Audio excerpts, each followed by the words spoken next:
இந்த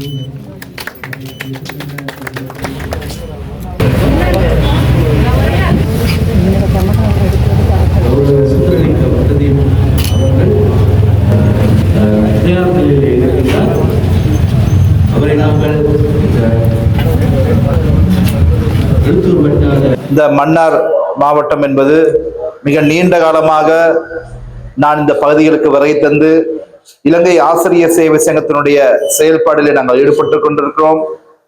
எங்களுடைய தோழர் முருகவேல் அவர்கள் மிக நீண்ட காலமாக எங்களுடைய இலங்கை ஆசிரியர் சேவை சங்கத்துடன் இணைந்து பல்வேறுபட்ட பணிகளை, பல போராட்டங்களை கடந்த காலங்களிலே முன்னெடுத்து அதிபர் ஆசலுடைய சம்பள உயர்வுக்காக பல்வேறுபட்ட செயல்பாடுகளில் ஈடுபட்டார் என்பது வெளிப்படையான உண்மை.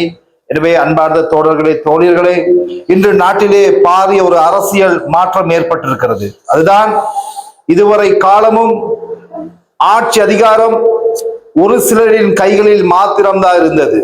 உயர்ந்த வர்க்கம் என்று கூறிக்கொள்ளுகின்ற அந்த வர்க்கத்தினிடம் மட்டும்தான் ஆட்சி அதிகாரம் காணப்பட்டது. 2024ஆம் ஆண்டு நடைபெற்ற ஜனாதிபதி தேர்தலிலே இந்நாட்டிலே தமிழ், சிங்கள, முஸ்லிம் அனைத்து மக்களும், இந்த நாட்டிலே சாதாரண மக்களிடம் இந்த ஆட்சி அதிகாரத்தை இலங்கை வரலாற்றில் முதல் முறையாக ஒப்படைத்திருக்கிறார்கள். இன்று நாட்டில் ஜனாதிபதியாக ஒரு விவசாயினுடைய மகன் இன்று நாட்டிலே ஜனாதிபதி